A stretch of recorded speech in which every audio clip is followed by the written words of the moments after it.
That's that loud. I give you fair warning. Yep, that's that loud noise that says we're recording it. So welcome everybody. This is hosted by Rise Up Cooperative, and we do teen workshops every Tuesday evening, and then once a month we do parent workshops where we can hopefully give something that is beneficial to parents and be able to learn something about that is effective for the kids as well, that can kind of pay it forward for the kids' life as well. So my wife is on here as well, and she's the founder of Rise Up. She is playing double duties right now and in the car, so I'm hosting for her tonight, but she's the face, and you'll see her on social media and all that fun stuff. So she's the face of the organization. So Christine, if you want to tell us a little bit about your background, and I'll leave it to you, and I'll go on mute so you don't have to listen to me anymore. Thank you. When you started recording, my computer kind of freaked out a little bit, so I'm trying to pull the presentation back up. So that should, I don't know where it went, but we're going to find it and it'll happen. So I'm Christine. It's nice to see you. I am a licensed professional counselor here in Chattanooga. Oh, it's downloading. That's why. So sorry. Okay. There it goes. So I'm a licensed professional counselor here in Chattanooga. I am originally from Michigan. So that's why I don't sound like a lot of other people down here. I've been in Tennessee for about 7 years, and I've been working in the field for about that long as well. I started out doing intensive in-home services with children and family, and really fell headfirst into working with people who experience significant adverse childhood experiences and trauma, which we'll talk about tonight. And then over the course of the past 7 years, that just kind of evolved, and I took more trainings, and I was trained in providing this presentation, and I've given it to hundreds of people across the community here over the past, I think I was trained maybe 5 or 6 years ago. I'd been working in community mental health and agencies up until about March, and then I full-time went into private practice. So that's me. We're gonna try to screen share this now, because I found if I do two things at once, then it's not gonna, go the way I want it to. Nice. Okay. So the focus of tonight's presentation, like I said, is talking about trauma and how our life experiences can affect who we are. We're going to talk about brain development and how brains develop over time, kind of what happens historically, and then what we can do going forward. So I'm sure that there's already a lot of questions about, like, what is this and what is adverse childhood experiences? And so we'll go through all of that. The big disclaimer that I like talking about at the very beginning of this presentation is that what we're about to talk about is very sensitive, and it can be very triggering to a lot of people. So please be aware of yourself if you're feeling anything or thinking anything, or if you need to step away or even sign off or, pause the recording, please go ahead and do so. I'll make sure that Sandy and Joe have my contact information at the end of this. I've got time for questions, of course, afterwards. But if you're recording this, or if you're watching the recording, of course, you're not going to have direct access to me like tonight. So if you have any questions, or if you just feel like you need to talk, or if you're ready to take the next step into processing some of your own experiences or somebody else's in therapy, then you can reach out to Sandy and Joe, or another point of contact through them, and get my contact information, and I'll definitely help you out and spend some time and talk with you. So we'll just get started. I'm used to doing this very interactively. So for the 3 of you that are on tonight, if you have any questions at all, please feel free to stop me at any point in time. Sometimes I might just out of sheer habit ask a question. So we'll just got to see how this goes. So Building Strong Brains, Tennessee. So this presentation was created by the Tennessee Coalition of Children and Youth. I think I was the second round of people getting trained in this presentation. And so I think, like I said, I was trained, I think 5 or 6 years ago. So I believe that this was created, we'll say 7 or 8 years ago. And the initiative was to be very proactive in trying to reverse the needle of development over time. So if if we can, I'm a huge knowledge is power person, which is why I like this presentation and the way that we go about doing it, because it really is rooted in knowledge is power. So if I can provide this information to you today, you can then take it and you'll think on it and talk to your friends about it, and maybe change the way you do one thing or think about one thing, and then the purpose has been served. So it's trying to raise awareness and to change the system structure from the bottom up. So the idea being is that through this information provided tonight, that'll lead to a healthy childhood development, which then will lead to to better educational achievement and economic productivity and responsible citizenship and lifelong health. And we'll get in details on all of these later. This is very clinical right now. And then those kids will grow up and have successful, positive parenting in the next generation. And that'll continue to evolve over time. And now we've got stronger communities and a healthier economy. So brain architecture and the foundation. So the idea behind building a house is that you build the foundation first. And so the foundation is everything else on top of it. You need to have a strong foundation in order for the house to remain stable, right? This is usually where I start talking to people. So forgive me if I start kind of talking in circles for a second. So we need a healthy foundation.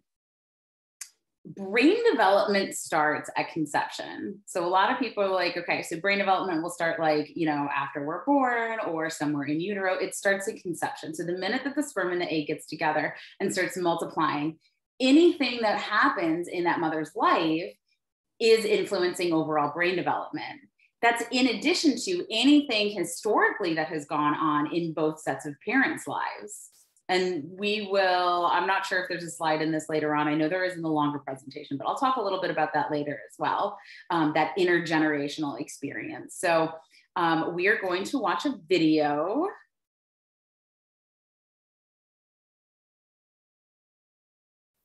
Pause, please. Let me get out of this, and then we're going to watch a video. We're going to watch a couple of videos. It's going to freak out on me. I really like the videos because it explains things in a better way than I can. Now I got to wait for them all to download. I swear to you, I downloaded these and opened them up earlier, and then they disappeared. So thanks for waiting.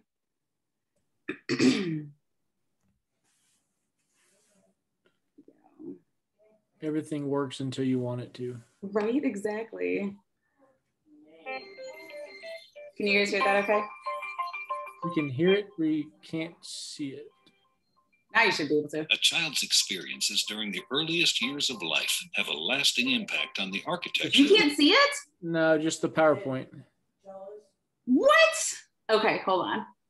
You might have to share the whole screen part and not just the PowerPoint. Oh, that is what I need to be doing. And I was definitely not doing that earlier. All right, hold on.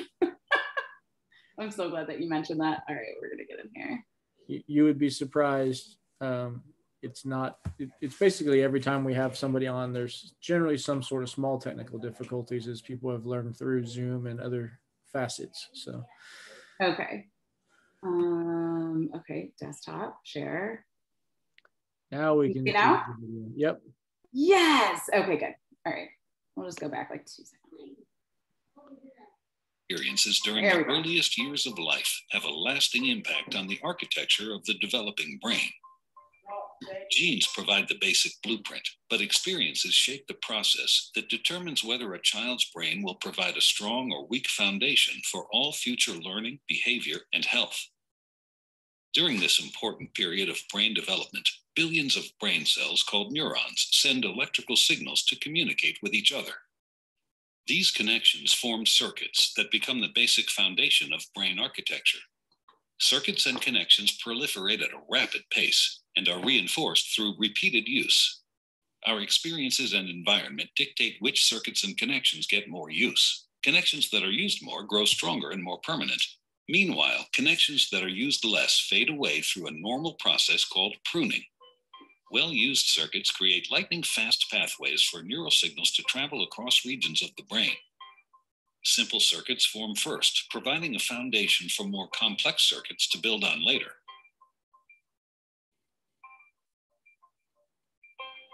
Through this process, neurons form strong circuits and connections for emotions, motor skills, behavioral control, logic, language, and memory during the early critical period of development.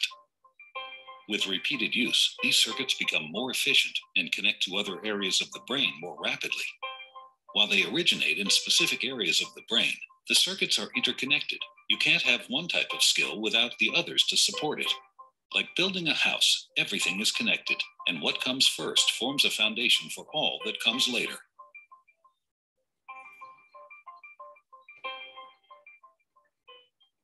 Okay, any questions so far? Okay, beautiful. I'm gonna play this again. So in order for us to create a memory, we need to have two neurons connect together, and then our brain kind of holds on to that. Over time, our brain, like the video said, gets rid of the neural connections that we don't need and holds on to the ones that we do. And so, and this always sounds silly when I say it, but like when a baby is born, they literally know absolutely nothing. And so they're looking to absolutely everything inside of it and around it to understand their place in this world, how they are interacted with. What does this mean? Who am I? And who are these people around me? What is this like weird shaped thing that we now know is a square, and all of these other things? So if you think about it, and this is the example I always give about like the sky. So like, I don't need to remember where it was in my life that I learned that the sky is blue and that that is the sky. All I remember is that that's the color of blue and that that's the sky. So my brain got rid of those neural connections that it didn't need and held on to the ones that were really important. The first 2 years of life are the most critical because our brain is just firing all over the place. So those neural connections that are made, an infant's brain before the age of 2 makes 1 million neural connections per second. 1 million, which is like per second, which is an astounding number. And then it goes down over time. And then the pruning period happens. And then it goes up again in adolescence. So around age 10, 12, that's when the brain development spikes up again. And that's where those more complex interactions are created. So like handling two things at once. There's a video later that'll show this better. Handling two things at once, understanding who they are in relationships and how to interact with other people, feeling two feelings at the same time. And then our brain development drops off again at age 24. But one of the many cool things about the brain is that it never, ever, ever stops developing. So we could be 105 years old and learn something new. So the brain is continuing to make neural connections over time, which is fantastic. Okay, so in order to learn really positive interactions with others and to learn more about the world, we have serve and return interactions. So serve and return interactions, the example that we always use is tennis, right? So I'm serving you a ball and I expect you to hit it back to me. Same thing with a question. So like if we were doing this a little bit more interactively, I would ask a question, I'm serving you, and then I'm expecting you to return it back to me with an answer. So infants do that by babbling and cooing and crying and, you know, you're a parent. And so you understand that like infants have different cries for different things. And if you know one cry they found out that if I cry this way, I'm going to get fed. And that's really what I want. So they're going to cry that way to the best of their ability every single time they're hungry. And then you as parents pick up on that and you know, which is the coolest thing. So serve and return interactions are really important. Serve and return interactions with people around them. Let me see. Okay, so children naturally seek interactions with those around them.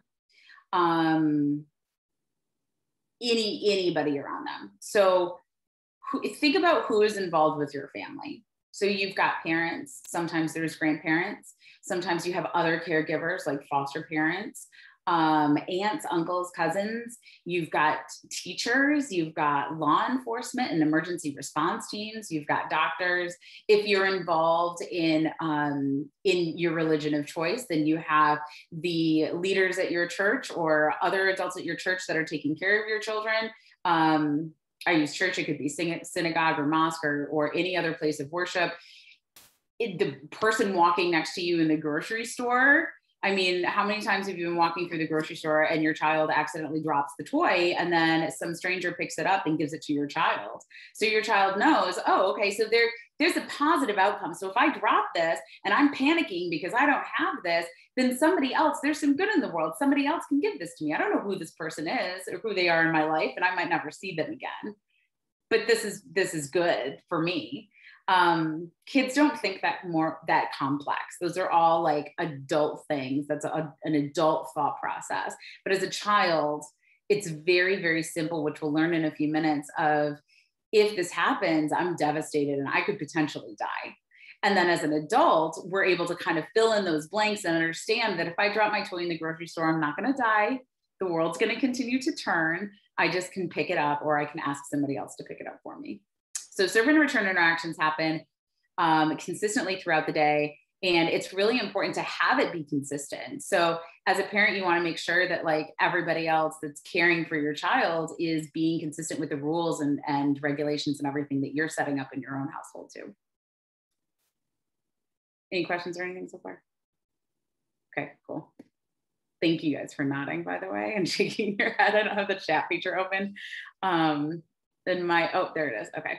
Anyway, all right. So let's talk about toxic stress and how it disrupts brain development. I am going to show you in the shortened version. There's not as many of the videos in there. So I think what I'm going to do is show you guys a video about how brains are built. And then let me see this. Okay. Oh, that's in here. Okay. So we're not going to do that yet. All right. So let's talk about stress and how it affects the brain. So there are three different types of stress that we can experience in our life, generally speaking. There is positive stress, there is tolerable stress, and then there is toxic stress. I don't want to spoil anything, so we'll get to the next slide in a second. There are also three different basic responses that human beings have developed through hundreds of thousands of years, however long we've been on this earth. We've developed these three basic stress responses: fight, flight, or freeze. There's a fourth one that's being researched right now called fawning, which is like, in order to stay safe, I'm going to throw myself into people pleasing and fawning all over, the person in front of me to try to make the most pleasant experience for them so that I can remain safe. So that's one kind of in the research, in the works right now, which is pretty exciting. Generally speaking, we've got fight, flight, or freeze, and they look different in different situations. So as we'll learn, even in positive, stressful situations, we're still launching into our fight, flight, or freeze reactions, even though our life might not be threatened. So positive stress. And the other thing, sorry, we also all have our different baselines. So we are all coming to the table with a completely different foundation and a completely different background. So we could be twins in the backseat of a car, get in a car accident, and I could walk away never wanting to step foot in another motor vehicle again. And my twin could walk away and, after a couple of weeks, be okay and start getting back in that car again. Twins in the same family, same upbringing, we still have different internal structures and different reactions and interactions with other people around us that build our foundation. So it doesn't matter if we are as exactly alike as we could possibly be, we're still going to have a different foundation, which is going to affect how we react to things. And the biggest thing about stress is that it is causing a disruption in our neural pathways. So our brain, when we get stressed out, is starting to panic and freak out. And then another part of our brain is trying to calm us down. So that's the theme of stress in general. So positive stress is small, short-term stressful experiences like making a mistake on a test, or the first day of school, the first day of a job interview. An example literally here is getting a vaccine. I know that that's a big thing right now. So anything like that is a positive stressful experience. We go through it and our brain draws upon previous experiences throughout our lives. So when you see that spike up, that's our brain and our body starting to react to the stressful situation. It's starting to panic. We're like, oh my gosh, I'm starting to stress out. My heart is racing. My breathing changes. I'm shaking. I'm hot. I'm sweaty. I'm cold. I have to go to the bathroom. I feel like I'm going to puke. Any of those things, or all of those things, unfortunately, but that happens. That's our brain starting to get our body to react in a situation in case our life is threatened. So up there at the very, very top of the peak, that is the other part of our brain jumping in and saying, hold on a second, we know how to handle the situation. We've been through it before. We know we're going to survive. And then we draw upon all of the coping skills, all of the calming skills that we've learned throughout our life to help ourselves calm down. So now what you see is a change in our baseline, because that's never stagnant. It's always changing every single day.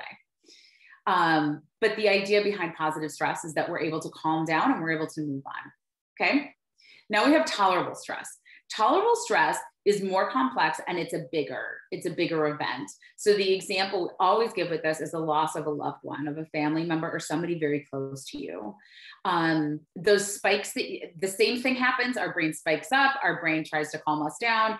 Those spikes that you see afterwards, those peaks afterwards, that's our brain being triggered or going through a similar experience shortly after or sometime after that really big major event. So by triggering, it could be finding a greeting card that our loved one that had passed away had left for us, or,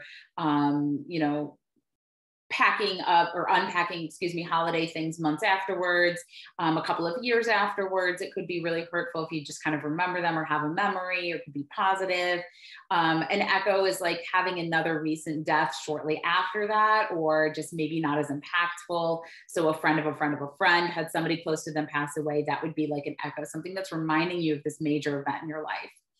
And eventually the triggers and the echoes become less and less impactful over time because our brain is getting used to it and we're learning from the experience. We're being able to move on. Then we have toxic stress. Toxic stress is the big bad stress. That's the stress that really clearly impacts us long term. Toxic stress is repeated exposure or significant exposure to a life-threatening event. So any type of stress is an overwhelming of our nervous system. Toxic stress is a flooding of our nervous system, and our brain is like, I can never be safe in a situation that is this or like this ever again. And so that's where we have like that one really big event. If it's repeated exposure, it could be a lot of really small events that happen over time, especially if they're inconsistent.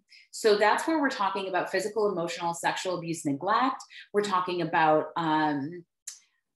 witnessing violence, or living in unsafe neighborhoods, or poverty, or experiencing racism, living in foster care, experiencing bullying. Any of those things can create a toxic stress environment. If you knew that you were going to be punched in the face at 9 a.m. every single Tuesday, you'd be able to plan for that and react to it and keep yourself safe. Unfortunately, that never really happens, like ever. So now we have this experience where it's random and it's spontaneous and we never know when it's going to come. So what you see with toxic stress is that spike up in our brain and our body reacting. Your brain is always trying to keep you safe, and it's lazy. Once it's learned how to keep you safe one way, it is going to stay keeping you safe that other way until you actively, through therapy and whatever else, change it. So your brain spikes up. The problem is in toxic stress is now it stayed there.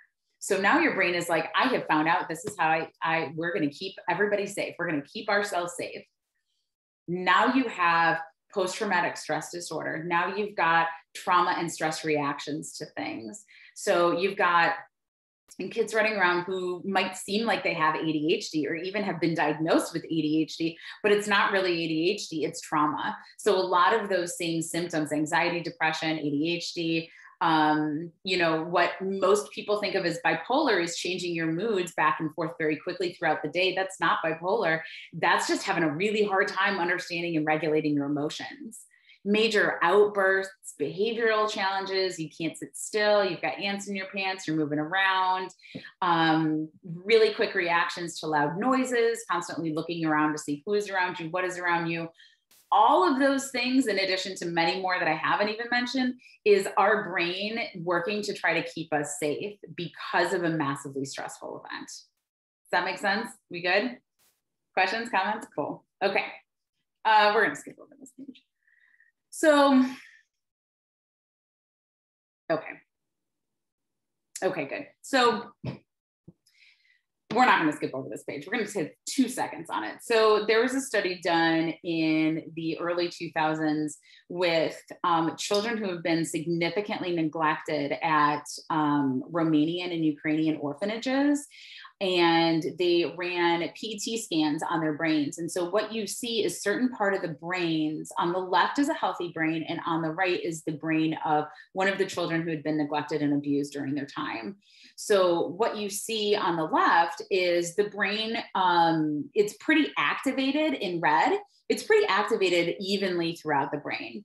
What you see in the brain of a child who's experienced trauma is that there are certain parts of the brain that have quote unquote turned off.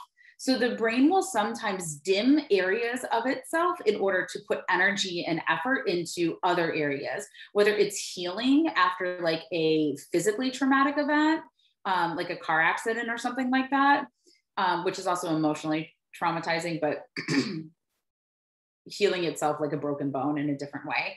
So it's dimming itself. So it's healing itself from that. But so the parts that it turns off could be like memories, like kids have a hard time remembering things if they've experienced significant trauma.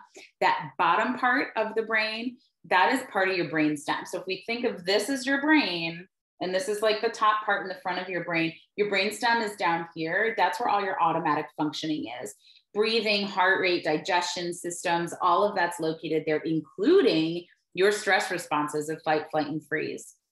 So when kids are in a toxic stress, when adults are in a toxic stress situation, all of a sudden the activated parts of the brain are no longer evenly distributed. You're not functioning in a healthy way across the board. You are functioning straight out of fight, flight, and freeze almost all the time. So this is just a good graphic to kind of see that in action. Now we're going to skip this one. Air traffic control. That's going to start automatically. Air traffic control is, that's that adolescent part of your brain, that adolescent period of development when all of the things are starting to develop in a more complex way. And they're going to show you in this video right here. If it plays.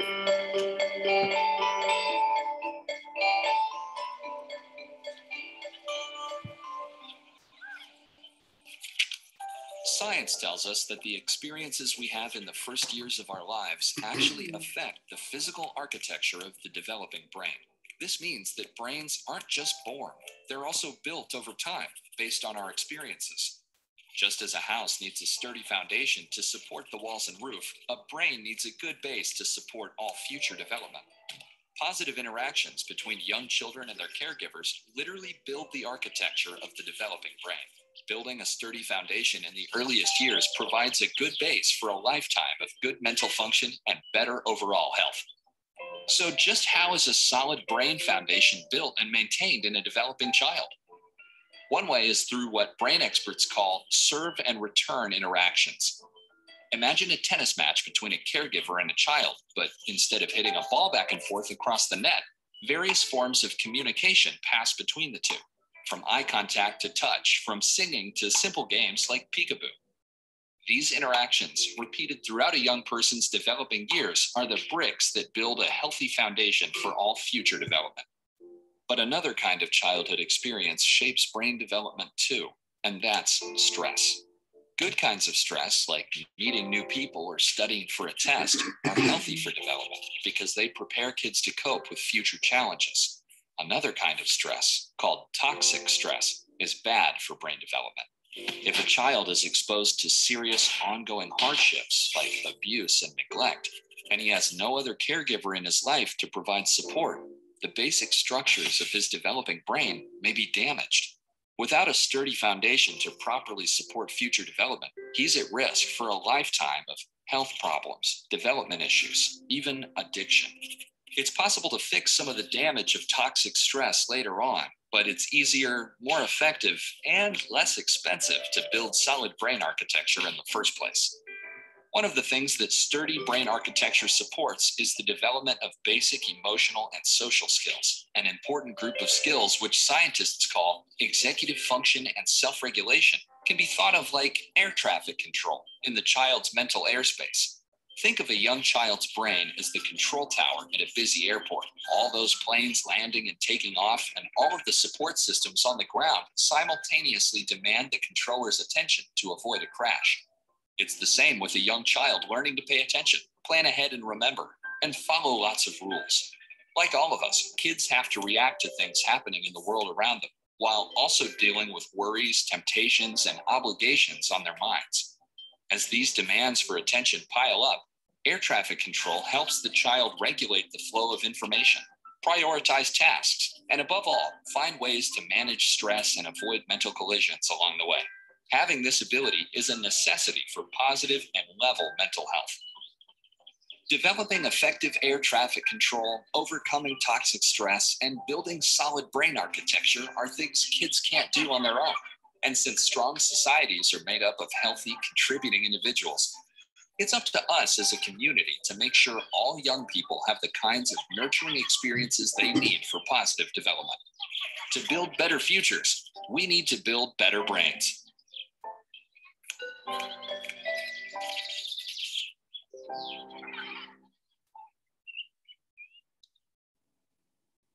Good, right? Oh, no.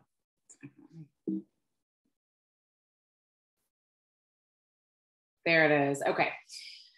Now we're going to talk a little bit more specifically on what can cause toxic stress, things called adverse childhood experiences.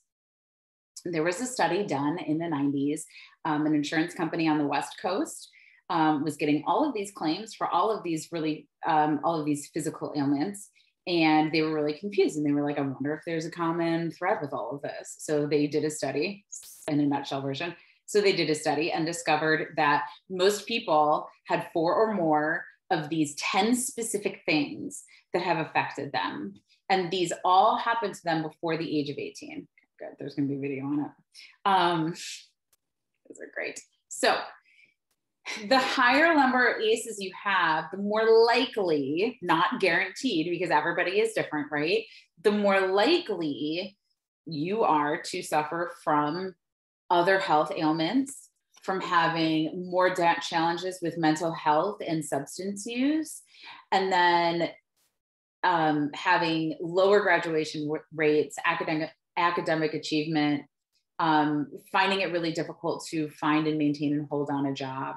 Again, these are generally speaking what they found across the board. This is not necessarily because, every single person who has this many has these things. But again, the higher amount of ACEs before you turn 18, the more challenges that a lot of people end up experiencing. So what are adverse childhood experiences? What are the 10 of them? How do I know I have them? And what does that mean? We're gonna watch the next video and then talk about the second question next.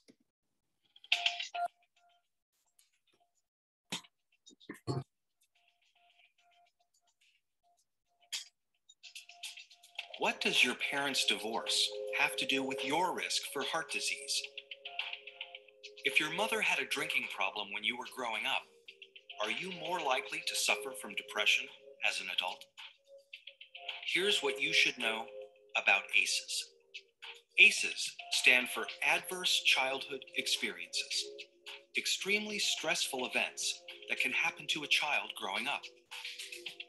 Some experiences are so stressful that they can alter brain development, as well as the immune system, increasing the risk of lifelong health and social problems in adulthood. The term comes from the Adverse Childhood Experiences Study, landmark research that shed new light on the root cause of everything from stroke and liver disease to substance abuse and mental illness. In the late 1990s, an epidemiologist from the Centers for Disease Control and a preventive medicine doctor at Kaiser Permanente set out to understand the association between childhood experience and lifelong health. They asked over 17,000 people in the Kaiser Health Plan in San Diego about their health history. as well as difficult questions about their experiences growing up.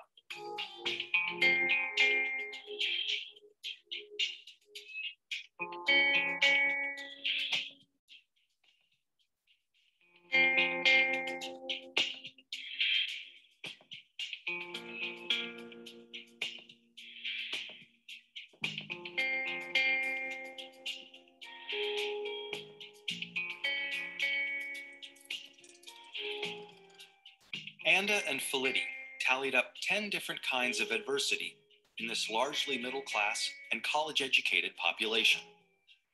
They were stunned to see how common ACEs were. 21% of all respondents were sexually abused as children. 19% grew up with someone who suffered mental illness. 28% had been physically abused. And 2 out of 3 respondents had experienced at least one ACE. The researchers next looked at how someone's ACE score, or the number of adversities they experienced, related to a wide array of serious health and social problems.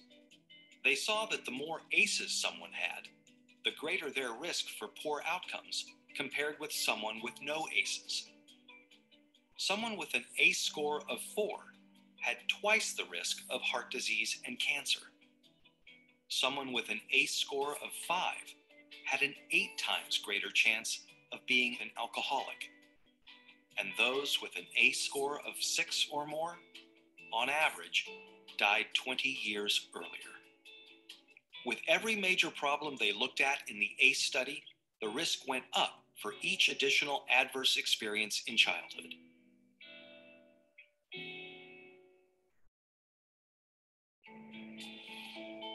As Dr. Robert Anda says, what's predictable is preventable. It's important to remember that ACEs are not destiny. ACEs are a tool for understanding the health of a population as a whole. For individuals, an ACE score can be a tool for understanding their own risk for health and social problems, and empower them to make changes for themselves and their children. ACEs tend to get passed down from generation to generation and are common across all income levels, races, and cultures.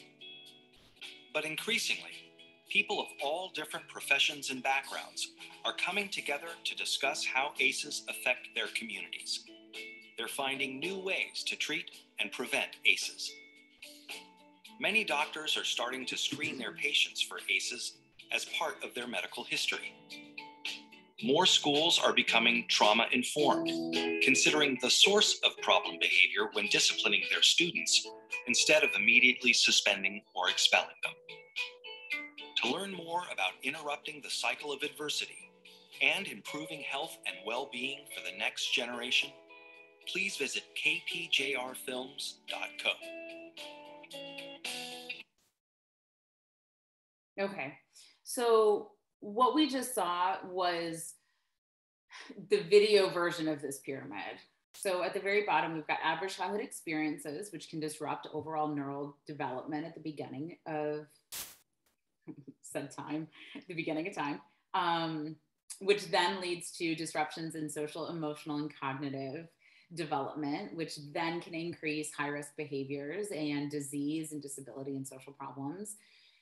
Going against us also is epigenetic mechanisms and intergenerational transmission. We didn't spend any time talking about that, but it's my favorite subject in the world. And it basically was the part of the video that says that ACEs can be passed down from generation to generation, because remember, you only know what you know. And so if you learned one way growing up how to parent because of the way that your parents parented you, you're more likely to go ahead and parent that exact same way, or you make conscious decisions to do things different. So that's that intergenerational epigenetic stuff, in short. There are new ACEs that they are proposing. So Philadelphia is doing a study right now, hence the Philadelphia ACE study. You can Google this and go to their website. It's got tons of information, including the research that they've done to expand the ACEs from the 10 specific average childhood experiences that are not necessarily relevant any longer, but still very impactful and important. And they're adding on to it things like I mentioned earlier, witnessing violence, living in unsafe neighborhoods, racism, foster care, bullying, religious trauma. I mean, we could go on and on. Their ACE study is very extensive. It's beautiful.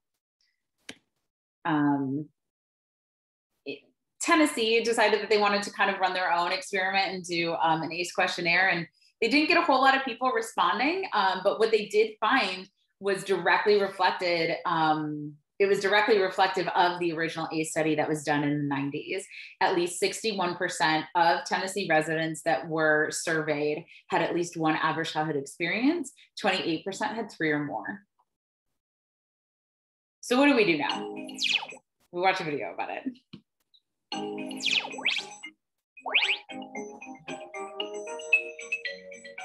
You can think of child development as a scale that has 2 sides. A child's scale is placed in a community and has spaces on either side where experiences and environmental influences stack up over the course of development. One side gets stacked with negative factors like stress, violence, and neglect, while the other side gets loaded with positive factors like supportive relationships, skill-building opportunities, and community resources. In the same way that the weight on a teeter-totter affects the direction it tips, the factors that a child is exposed to affect how they turn out, the outcomes of their development. But the way the scale tips and the outcomes a child experiences are also a function of the position of the scale's fulcrum, which is like the genetic makeup of the child. The position of the fulcrum affects how the scale responds to factors that get stacked on either side and how easily it tips. We know that fulcrums start in different places for different children, and that this genetic starting point is an important factor in how a child responds to experiences and how they turn out. We also know that the position of the fulcrum isn't fixed. It's a sliding set point. Over time, the things that load and tip the scale can actually shift the position of the fulcrum. There are points in human development when this fulcrum is easier to shift. During these shiftable periods, our biology can be changed, making us more or less able to withstand negative weight that gets stacked on the scale. One of these shiftable periods is early childhood, and another is adolescence. That's why it's so important to make sure that children have positive experiences, especially early on, and to continue positive supports throughout development. By providing positive experiences during these sensitive periods of development and offloading negative weight, we can shift the fulcrum, making children more able to bear the weight of negative experiences later on, making them more resilient. So resilience isn't just about individual children. It's about the environments and experiences that get stacked on the resilience scale. Resilient societies are those that figure out how to stack more positives than negatives onto the children who will become workers and citizens.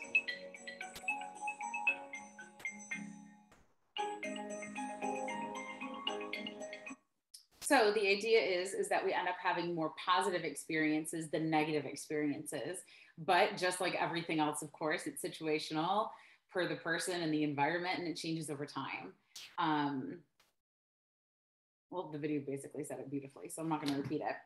The idea is with kids is that you, and even adults, you want to make sure that all of the environments that your person is involved in is safe, stable, and nurturing across the board.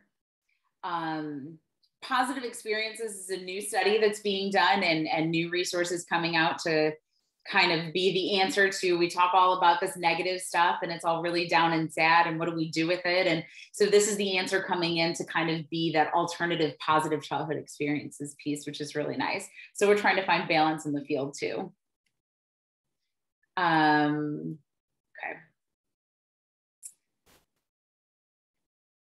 Okay, so the basic point of all of this is to, when you're interacting with other people, it's to try to understand where they're coming from in a different way. So instead of using that typical phrase of like, what's wrong with you? Why can't you sit still? Why can't you do this? Why can't you understand me? Why can't you listen to me?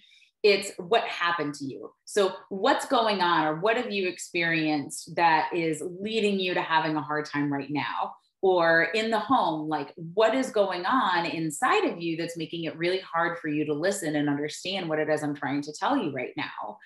They could be having something just completely blowing up on the inside and not really understand what it is or how to really open up and talk to you about it, especially with emotions.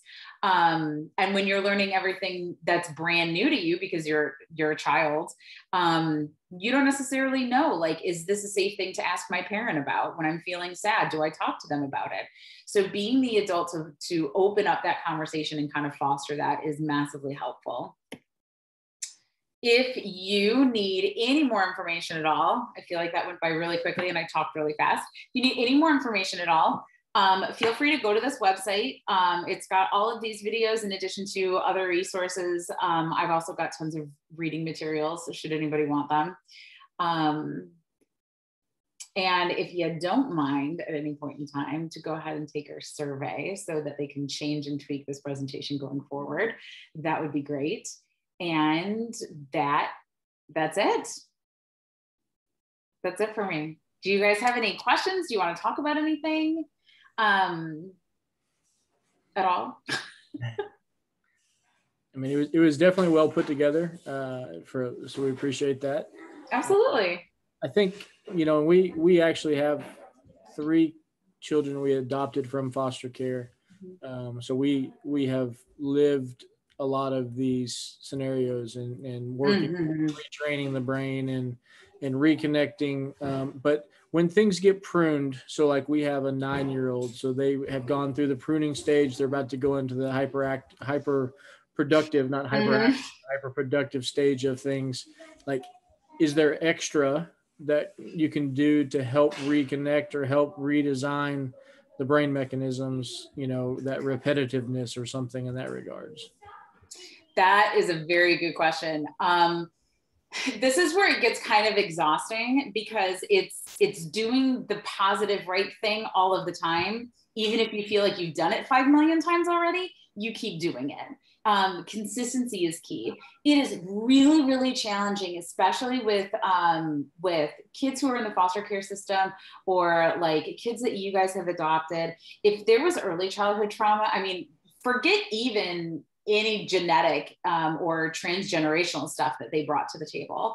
If anything that happened within from conception to about age 2, that just really impacted things in such a major way. And so it's being that really constant, consistent source of like positive expectations. So if you think about like a jar or, you know, like a lake and it's got the silts and the sand at the bottom. So the pruning is like, okay, so the sand has like settled at the bottom and then you step into it, adolescence, everything gets shaken back up again.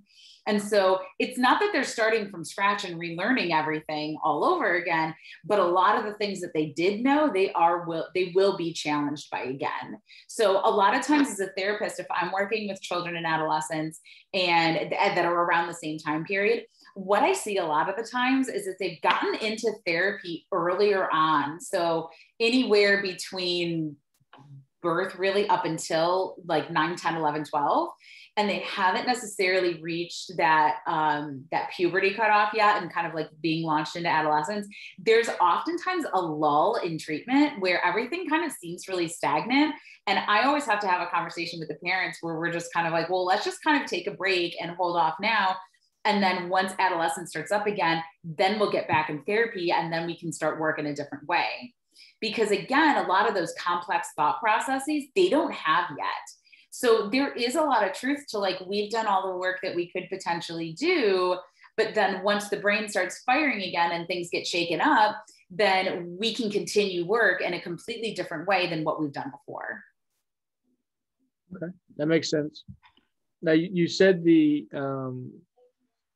at some point you age out of that. Is that 24 is what you said, I think earlier? Yeah. So unfortunately, you could hate me saying this, but you're basically an adolescent until you're 24 years old, generally speaking. And then the brain development slows down. So there is, I don't have my markers, but I found this drawing of a crayon with a crayon that I used. I really need to make like a better one. But this is basically what happens. So we've got like conception down here, brain spikes up, pruning right here, brain spikes up again, and then it never drops down to hit that bottom line. So at age 24, it starts to go down. We're not going through a massive pruning period, although that does happen, just in really subtle ways. So I am the type of person, I'll be 37 in 2 months, and if I don't use things over and over and over again, or like use your name over again, I will not remember it. So I need to constantly like, not like with everything, but like the name thing specifically, like I need to work it into a sentence, and I need to use it in a conversation, and I need to think about it the next day, or else it's just never going to happen. So my brain is like taking on that information as I need it, and then it's completely getting rid of it because my brain's like, you don't really need that later on. And that does continue to happen over time, but it never stops developing, which is cool. But yeah, 24 years old is where it gets harder to learn language and all that stuff. Gotcha. That makes sense on why insurance rates are cheaper when you turn 25, right? Yes. Then there's that too. Then we've got the system to contend with. Yes. In the longer presentations that I give, we spend more time talking about the system in general, and why, if we spend more time and energy and more money in the beginning, whether it's preventative care or psychoeducational care or early childhood care, then it's actually going to cost all of us so much less money down the road as we become adults. The system currently is set up to where there's like pennies at the beginning of a life, and then all of a sudden, like, you have people with like, 4 or more ACEs, and they've got all of these challenges, and there's all of these resources and help there, which is great, but it's so expensive to put all of those things in place. So now we've got like somebody who's been abusing substances since they were 14 years old, been in and out of juvenile detention multiple times, and in and out of therapists multiple times, and, medication a million times, and maybe even residential facilities. And then they're like an adult, and then they're dealing drugs, and they've got like, prison sentences and probation, and then they've got rehab and all these other things. I mean, look how much money that costs. It costs so much more to do that as an adult than it would be to provide psychoeducation on trauma and adverse childhood experiences, and provide care to parents and children at the onset on how to prevent substance use. That makes sense. Makes a soapbox now. It's a passion. We don't call it a soapbox. We call it a passion. I like it. That's good. Ivana, do you have any questions or anything tonight? Yeah, I didn't realize there's gonna be so few people. This isn't really a question. So you were saying, so I feel like people have said like, oh, your brain is fully developed by like 25, 26, 27, but you're saying it keeps developing, but at 24, it slows down. Yep, absolutely. So that's a really old research, I think. And I'm saying that like off the top of my head. I have absolutely nothing to back that up with. But I mean, we all had to start somewhere when it comes to like learning things. Scientists had to start somewhere. So my guess is that that's really old research, because I heard that too growing up. Yeah. That is absolutely not true. So it never slows down. It never is fully developed, which is so cool. And what they are also researching now is, originally they thought that we only had a certain amount of neurons, brain cells in our brain. What they're finding now is that our brain can actually regenerate new neurons, which is super exciting. Yeah. Gotcha. Okay. That's helpful. Mm-hmm. Yeah. And we are obviously about 5 minutes till time. But we appreciate you coming on tonight. Absolutely. Thank you. These sometimes are hit or miss. We're a fairly still new group. So sometimes we have 10 or 12 or 15 people, and sometimes we have 1 or 2. Obviously the everybody that comes on and presents are volunteers and putting their time forward, and we appreciate that greatly. And we do record them so we can come back and watch them. And even Sandy, who was on for the first half, she was like, I need to go back and watch that because I've been distracted from where I'm at. So it's helpful in that regard, and we do appreciate it. And obviously, if there's things that are more near and dear to your heart, we can obviously bring you back on and have further conversations on just small parts of what you had talked about tonight. Absolutely. I can talk about it for days.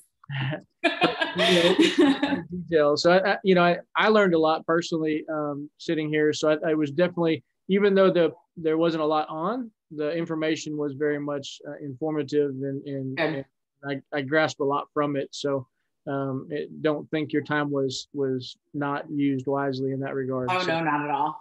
Not at all. We do serve kids 13 to 23.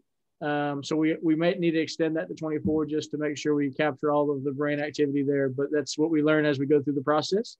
But obviously we do team life skills on Tuesday nights. So any teen is welcome. We target, or we say we're for at risk, but really every single child's at risk if they don't have the foundation, regardless of their upbringing. So, if they don't have all of those, the serve and responses as they've come through, like it doesn't matter if they're affluent or not, they can be at risk. So any teen is welcome. So you're welcome to spread the word. And if in your professional life and other things you have kids that you think would be good to maybe that's part of their therapeutic pieces, to go sit on the session and learn, like we're welcoming for all of them, and we'll be in session in a facility nearby, hopefully by the end of August is the goal.